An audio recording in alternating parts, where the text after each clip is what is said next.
So a bunch of people were commenting on my Spartan Race stuff and just saying, like, oh, can't wait to hear all about it. Can't wait to hear. So I was like, I'm not sure how I'm going to tell them how it all went. And I thought, well, I can just do a quick live video and give you a recap of how the race went. So Sunday was our race. We left our house at about 9:30 a.m. We are about an hour and a half away from San Jose. So we drove an hour and a half. Hi, Judy. We drove an hour and a half down to the festival site for the Spartan Race. And parking was crazy. There were like hundreds of cars all lined up, moving little by little, trying to get to parking. And we were watching the clock, and it was getting nerve-wracking. So my father-in-law was driving, had my mother-in-law in the car and the 3 kids, and we're all ready to go, but we had brought lunch because the first race was going to be for our daughter at 11:30, and our boys were going to race at noon, and then my race was 1:30. So our plan was to park, eat a sandwich, pack lunch, save some money, not have to buy festival food, and then compete. So we're in line for parking, and all of a sudden we're noticing that the time is getting closer and closer, and we're getting nervous because we're thinking, we don't want to miss our slot. We don't know how this works, you know. So he lets us off. My father-in-law lets me, my mother-in-law, and the kids off, and we start running basically to get there. And I'm lugging this massive bag because I had packed a change of clothes for everybody, a change of shoes and socks, sweaters and snacks, and you know, the normal mom stuff, which I felt was super good preparation for a Spartan race. If you are a mom of kids, you are totally used to lugging stuff around. So I'm like, I'm used to this. Or Costco, if you guys shop at Costco, right? Just taking home groceries from Costco is like a big physical activity, especially for us because we live in a condo where we go upstairs and we park a little bit of ways from our front door just to get to us. So I'm used to lugging heavy stuff. So we raced to the entrance, check in, and we were super cool. It was super cool to see, like, upon check-in, I said, you know, okay, it's 11:30 right now. My daughter's supposed to be in this half-mile race right now. And the guy said, oh, no worry, we can just move her up to the 12:30 slot. So that gives you time to settle in and find it and everything. So that was super cool. The people working the Spartan Race are really flexible, apparently, with your start time. So they gave me an envelope of starting stuff for mine. They gave the kids, each kid, if you saw in the pictures, I don't have one nearby, but it was a number headband. That's like your bib number.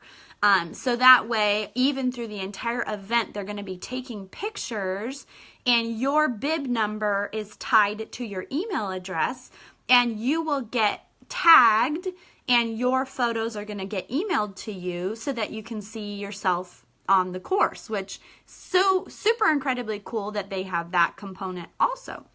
So we had some time, and we drove over, walked over to the event area and settled in a little bit. And since they'd moved our daughter's start time, they started with our boys. So our boys lined up, and they got all excited, and this little group of kids, all their same age, and raced a 1-mile kids course. Hey, Maureen, thank you. And they ran this 1-mile kids course, and it was fun watching them, and we kind of ran alongside them and took little videos of them climbing walls and going through these little hills and everything. And our middle son, Mason, so it was his birthday weekend. That's sort of why we did this whole event as a family, was sort of a birthday activity. And he was in the top 10 finishers for his race, just blazing through this course. It was so cool to watch him, this massive smile on his face. He was in his element, just having so much fun. And those of you who know my kids, like, totally can understand how my middle son is just physical. He's driven to just do this kind of stuff and just blaze through all the obstacles. He even said at the end there was a little water station. He goes, oh, I skipped the water because I knew this was almost over and I wanted to finish, you know. So that was cute. And our oldest son took a little bit more time. He's more like me, a little bit more meticulous, a little bit more thoughtful. Took his time and made it through, but he did a great job too. So that was cool. And they got a medal. And in the kids' race, they give them a granola bar, a banana, and some water. So that was cool. They pick up their stuff in their medal and then they have a great system for checkout also. They give each kid a wristband with a number, and they come in packs of 2. So you get a matching wristband with the ID number of your kid. And so when they come through the line, one of the volunteers checks the numbers, kind of like at church nursery. If you have a big church and they give you ID numbers, they check your IDs, make sure that you're leaving with the same kids. So yeah, it's pretty cool. I love their organization system. And so we picked up our boys, and we had just a couple of minutes to set our daughter up with her race, and it was at the same start line, and they just adjust the course for the length of each race. So they can shorten the course to do this half-mile circuit. They lengthen it a bit for the 1 mile, and for the kids who are interested in doing a 2-mile course, they actually just have them do the loop twice, is what I believe. So next time our boys are saying, we want to do 2 miles. It was so fun. And I think they felt like it was over too soon. And that was great. It's cool to see how much they loved it and that they actually want to do it again. So our daughter runs through the race, and it was cute. She comes around the corner and goes, Mom, my shoes are muddy. So if you know anything about our family, I am a big time germaphobe, and I've never, ever, ever let our kids play in the mud. So every time I see pictures of like kids in the mud and the mom's taking a picture, I'm like, you are so brave. I don't know how you do that, because I'm terrified of the mud. I hate it. And I don't know how people are just like, oh, mud, so what? Who cares? Let them be kids. So this was big for me in that area too, just pushing me outside of my comfort zone and saying, let them run in the mud. Why not? But I knew we had changes of clothes and changes of shoes and towels, and I'd been uber prepared for that part. So the kids are done. Aaliyah got her granola bar and her water and her banana, and she comes out and we check her out. Actually, she lost her numbered wristband. And so when I went up to the thing and they're saying, pull up your wrist, where's your wristband? And I'm like, where's your wristband? And she goes, I don't know, it fell off. But thankfully, you know, she's talking to me. She obviously recognizes me, and the lady used discretion to realize this is clearly her mom, and I'm not, you know, leaving her with somebody strange. So they let her out. We take the kids. We thought we would go search down the showers, because it was advertised that there would be a place to rinse off and some showers, and I brought all those changes of clothes. When we walked over to the area, it was basically just a whole bunch of hoses on these little hills. So it's not like an enclosed thing. It wasn't hot water. It's just cold tap water where you could rinse down your arms and legs.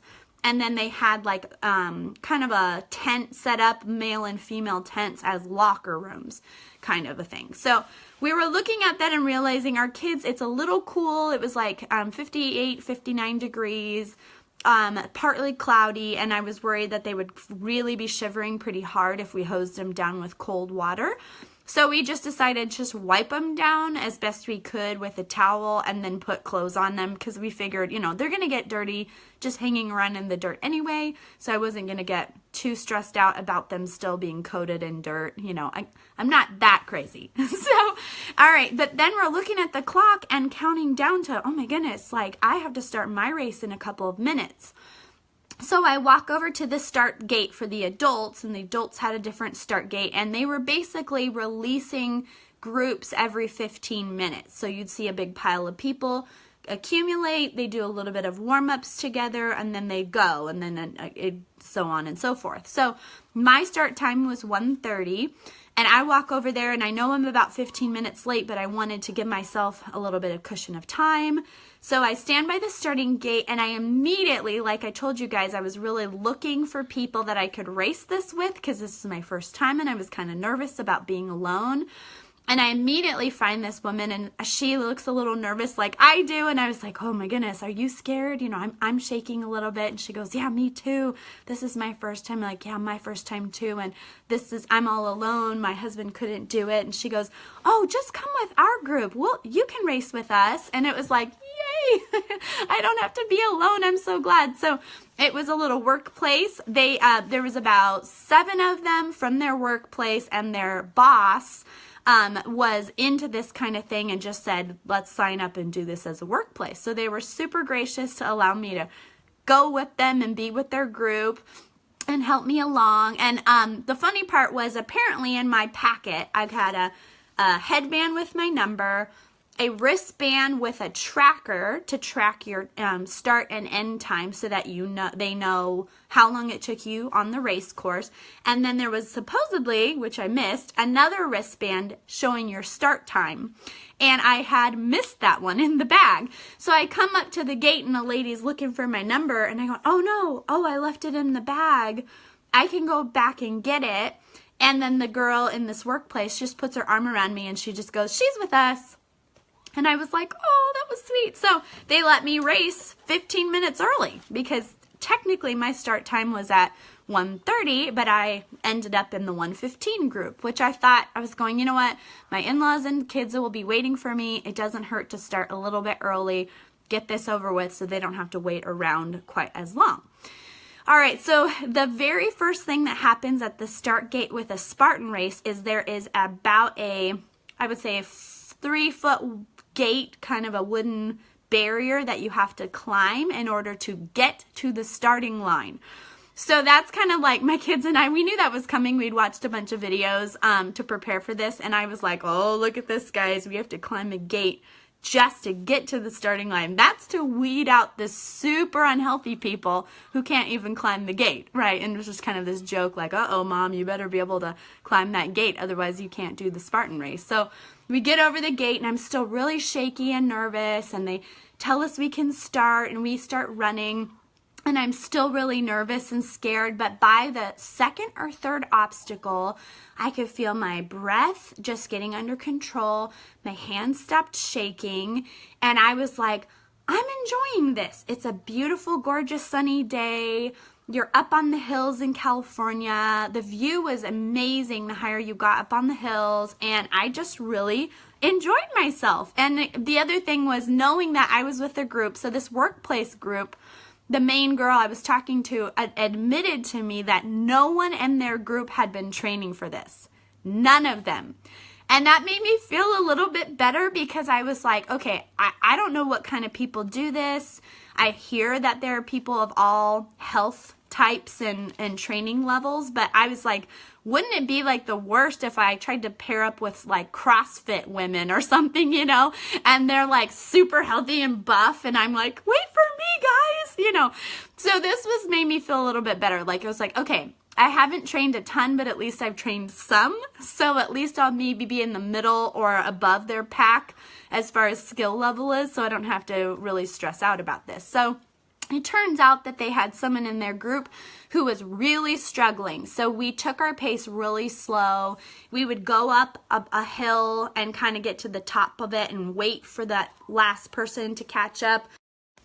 Okay, sorry. I got a phone call. I didn't know what it was going to do when the phone rang, but anyway, hopefully it's still connected. So I went up a hill, then we go down a hill and wait, and up a hill and wait, down a hill and wait. So I could tell based on my training, I've been doing like 30 minutes on the stair climber, and that really helped for those hill climbs, like majorly helped, because it's all the same muscles as you doing stairs.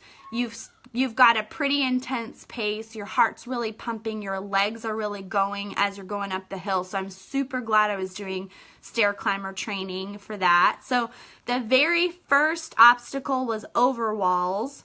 They're kind of short, no problem. Got over those fine. Second obstacle is called mud misery, where they had like basically flooded a part of the trail, so you had to go through the mud. So that was, you know, kind of gross. Like, I think the mud got up to my knee level and you had to sort of trudge your way through it. And then there was another section of mud, and it was like thick and just disgusting. And the funny part was all of the groups prior had found a little way around it, which was technically off the race course. So you could see these little like ribbons hooked in with wooden posts to keep you on the trail. And if you just went on the other side of this one, you could avoid this huge mud pit. And you could see this very well-worn trail where all of the groups prior to us had basically decided to just go around this huge, thick mud pit. And there was one woman in our group who decided to try to go through the mud pit, and I think she got stuck and decided, like, this is ridiculous. I'm not going to get stuck on a ridiculous obstacle like the mud pit. Instead, let me save my energy and strength. Oh, Maybe I'm back. I'm sorry, I don't really know. I'm trying to keep an eye on my internet connection, but I tend to not have a great one here. So anyway, resume. Then you got to the up and down part of the hill. At the very peak of the hill was the monkey bars.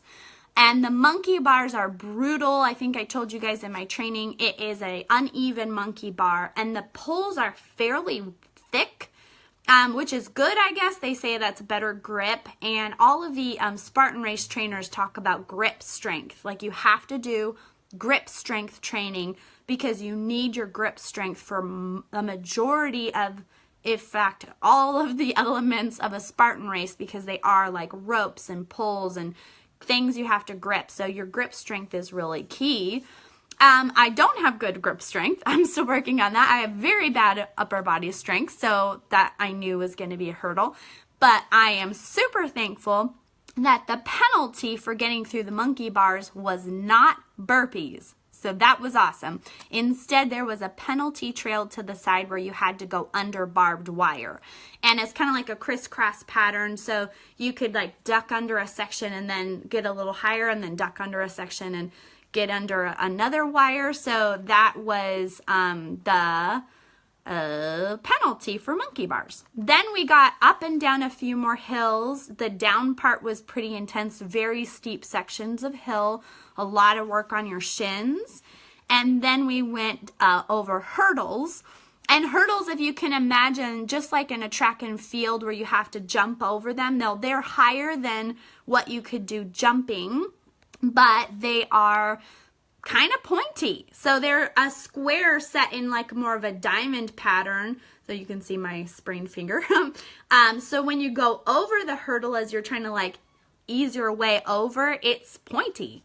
It kind of pokes you in the gut a little bit. So I have a pretty good, I don't know if in this lighting you can see, but I've got a pretty good bruise from here to here on my forearm and a little bit of cuts just from like grabbing onto those kinds of poles. And okay guys, this has been like the worst live video I've ever done. I'm so sorry. I've had like 2 phone calls.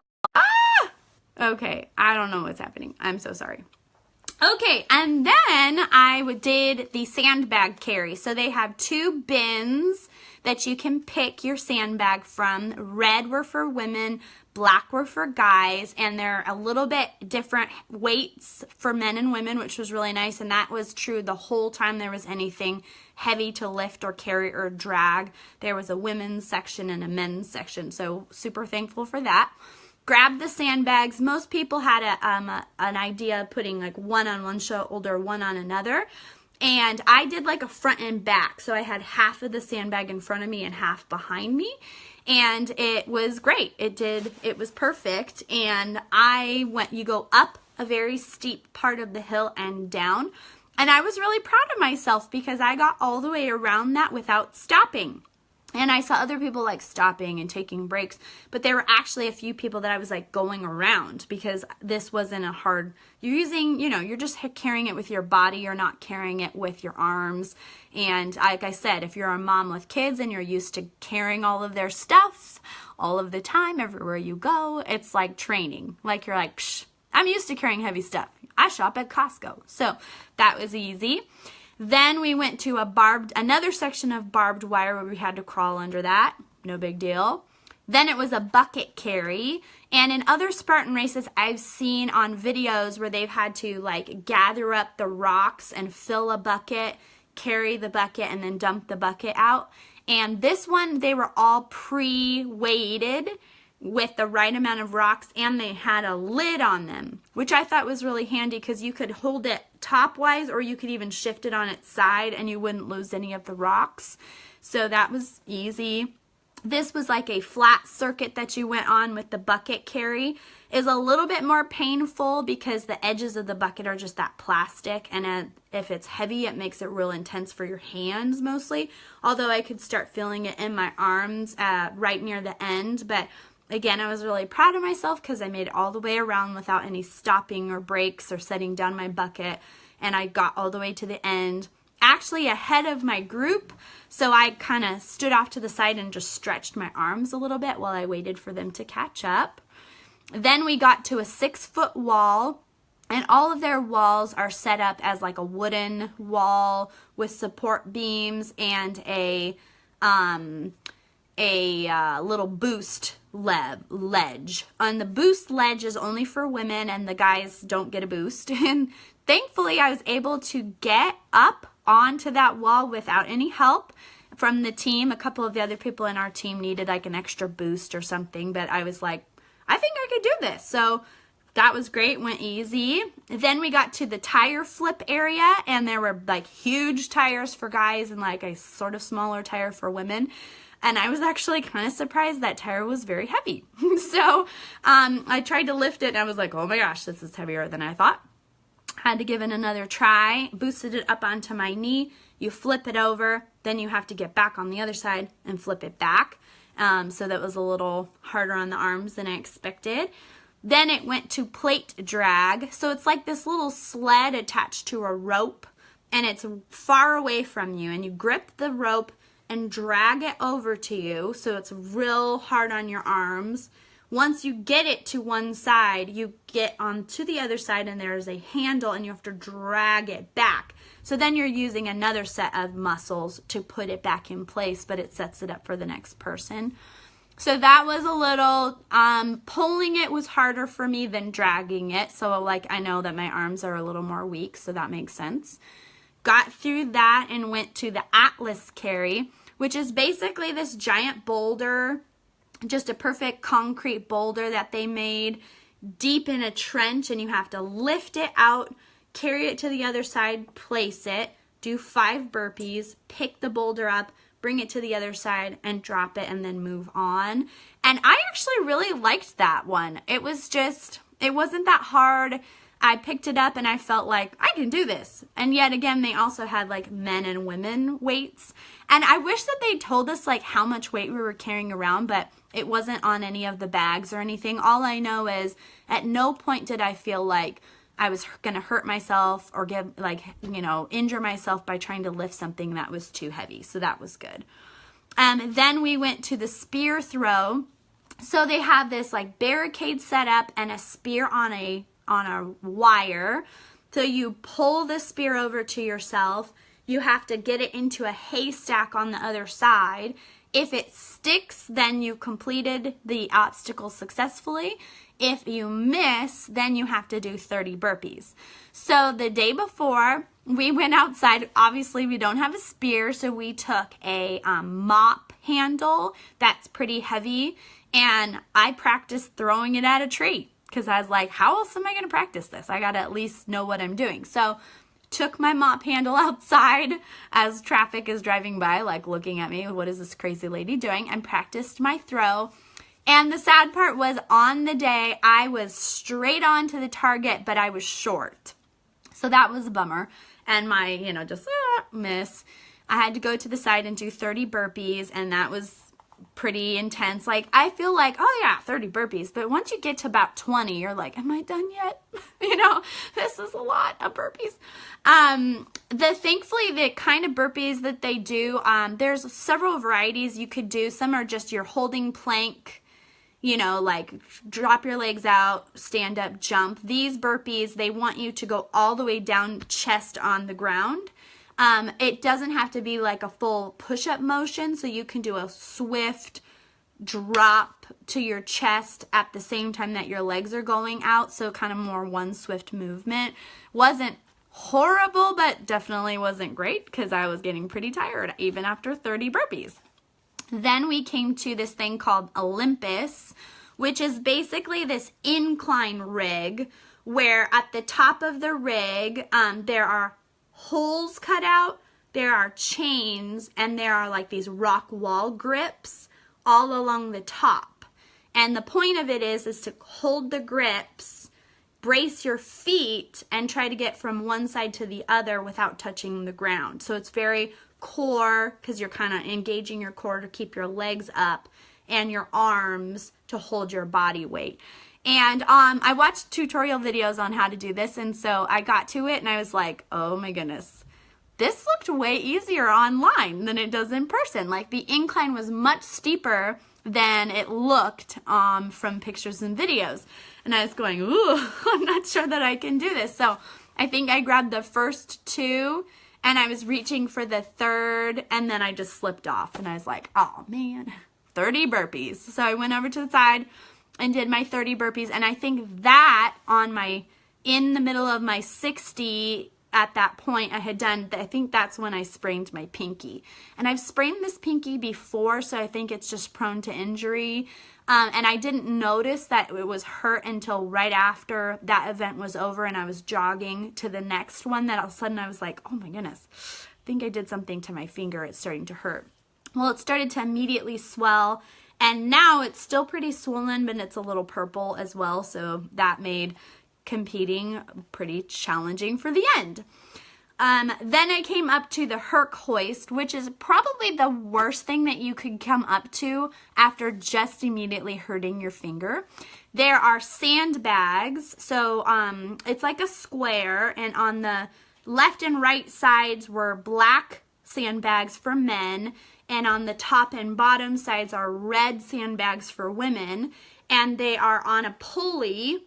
So you're behind a fence, and the goal is to pull the pulley, raise the sandbag to the top, and then you have to gently lower your sandbag without like dropping it, and then you've completed the challenge successfully. Well, after doing all of that with my arms, of carrying stuff and burpees and hoisting myself over a 6-foot wall, my arms were dead, so dead, that I came over to that rope and I like learned all the techniques of like pull it down and like put your feet on it or your body weight on the rope, so that way you don't have to work so hard to hold it down. You can concentrate your work on just bringing more of that sandbag up.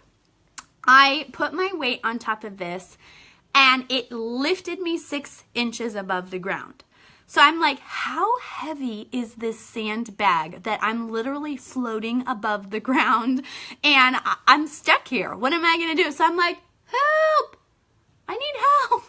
And someone from my team ran over, and she was so sweet, and she just helped me, and like we worked together and we got that sandbag up, and then I let it go as gentle as I could, but at the last half it just like zip out of my hand. But the judges were nice and they didn't make me do any burpees for that, so that was good. Then I went from the Herc hoist to the 7-foot wall. So my finger's still throbbing, my arms are starting to get really sore. Like I showed you, I had this huge bruise on my arm from the other things, and it was like pretty tender, but I was able to make it over the 7-foot wall without any help, just because I used this step.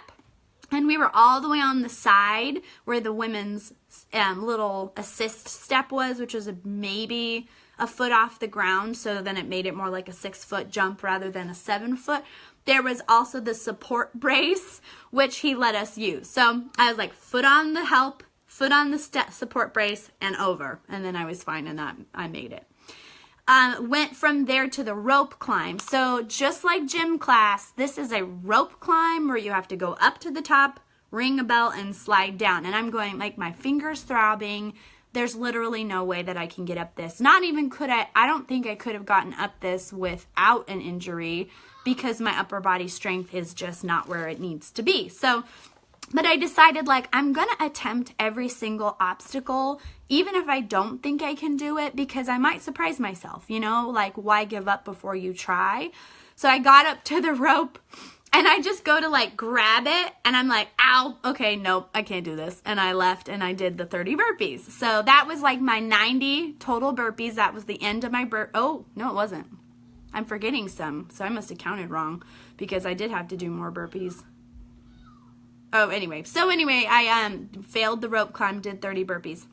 And then I got to the, I'm right near the end now. So up until this, it's been up and down hills. But in this section, it's pretty flat. So that was nice. Give your legs a little bit of a break. And you're also coming alongside the festival area, so all the spectators could watch you. So when I got to the spear throw, I saw my kids and my in-laws cheering me on. And they basically like lost me. So they didn't see me again until I got a couple more in. So then it's an A-frame, which is a net on a metal frame, and you have to climb up the net, go up the other side, and climb down. And there's a ton of people on this at once. Like, I would say, like, probably there were 6 or 7 lanes of people, and there were probably like 4 high going up and 4 high going down. So this A-frame was really carrying a lot of people and a lot of weight. And I'm not super confident with heights. So when I started getting up near the top and you could feel the wind moving the net, I was a little bit like shaky because I'm scared. I'm scared of falling. It's slippery. There's a little bit of mud. I mean, it was a beautiful day. It wasn't raining or anything, but just a little nerve-wracking to get over the A-frame. Then it came to the one that I definitely was dreading. It's called rolling mud dunk. So you go up a mud hill, you come down the other side deep in mud, you go up another little hill and straight into just a tank of mud water. And you have to slip down into the mud tank and submerge yourself under the mud to go. There's like a wall that comes down, and there's like a little bit of gap between the wall and the water level. And the goal is to dunk into the mud water and go under the wall. And it was disgusting, and my face and my hair were coated with mud, but I made it, and thankfully the water wasn't freezing cold. So my husband's done a Tough Mudder, and the Tough Mudder's actually like ice water. It's like on purpose cold. So that was really nice that the Spartan Race is not a ice water challenge. It was not ice cold. It was just, I actually didn't notice the temperature. It was just, all I'm thinking, okay, now I'm wet, now I'm muddy, get over this and move on. So that wasn't so bad. It could have been worse. And then that 3 obstacles are remaining. I get to what's called the slip wall, which is an incline wall with ropes. So you are supposed to use the rope to help pull your body up, and you can use a kind of a, what's that thing called? Like rappelling legs, you know, as you were like, if you were going to mountain climb. To get up. And so I got all the way up to the top, and then I started feeling my grip slip just a little bit, so I grabbed onto the very top, held on there with my hurt finger and my shaking muscles, and got over the other side. But then the other side was just coated in mud. There were like wooden slats that you had to put your feet on to get down, and I just decided I'm going to take this really slow, really careful, because I don't want to slip on the slippery beams and fall off of this thing. And this guy started coming over ahead of me, and I was like, just give me a second, I'm taking it easy. So got to the bottom of that. Now I have 2 obstacles left with a sprained finger and bruised and cut and exhausted, and it has now just about been 3 hours. So it comes to this thing called the inverted wall. Hey Lacey, hi Allison. The inverted wall is just like what it sounds, is you have to climb up an inverted wall and hoist yourself over and go over the other side. And that's where my strength completely gave out. And I was like trying to pull myself up. They have like these 2 little sections where you can grab onto.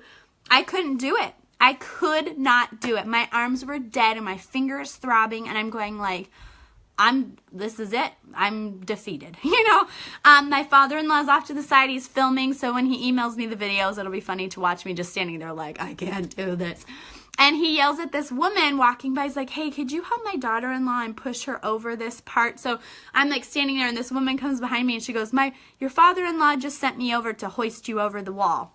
And I was like, thank you. So they boost me up and push me over the edge, and I climb on the end, and I just like slide off of this thing like, one more obstacle and I'm dead. So I get up to this thing called the multi-rig, and thank goodness they changed it, although it really wouldn't have helped me. Saturday's competitors had to go from this long pole where they had to shimmy out, transfer onto these like Olympic rings and sort of swing their way across the rings, and then transfer to these ropes and do a few of those and then ring a bell at the end. And I'm going, okay, arms are my weakest. This is 3 hours in, sprained finger. Well, when I came to it, it was all rings all the way across. So I was like, okay, that's a little bit more doable. My grip was super slippery, completely covered in mud, and I had little half gloves on the whole time, which maybe helped. I don't know.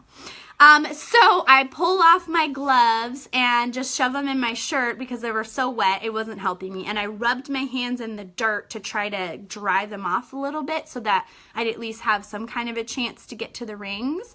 And I grab onto the ring, and I grab onto the second ring, and then I'm just like, what do I do? Like I had no momentum to swing from ring to ring, and I was just like, yeah, I'm done. And I just drop it, and I had to do 30 burpees. So the very end of the race, like you could see the finish line, and you're in this little section doing burpees, and I'm like, I'm dead, I'm tired, I'm hungry, I'm shaky, I'm cold, I'm wet, I'm muddy, I'm bruised, I'm cut, I'm sunburned, and I'm like, it's almost over. So like, I get into 15 burpees, and I stop and take a breath.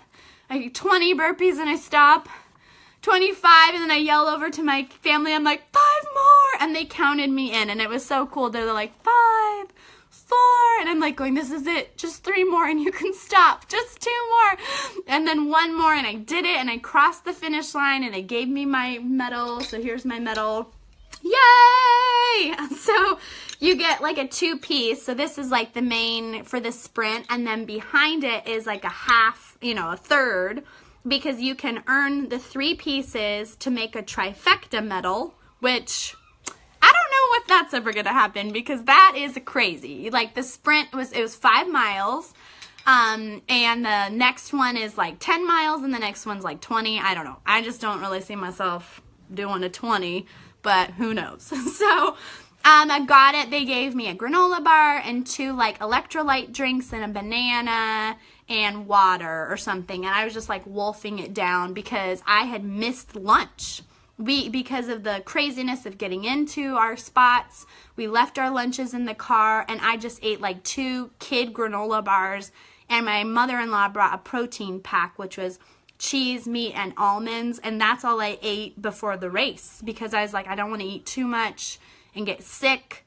But I need something. And so I was so starving and shaky and tired, and went over to the shower areas, but I didn't want to shower because I knew it was cold, and I was already cold.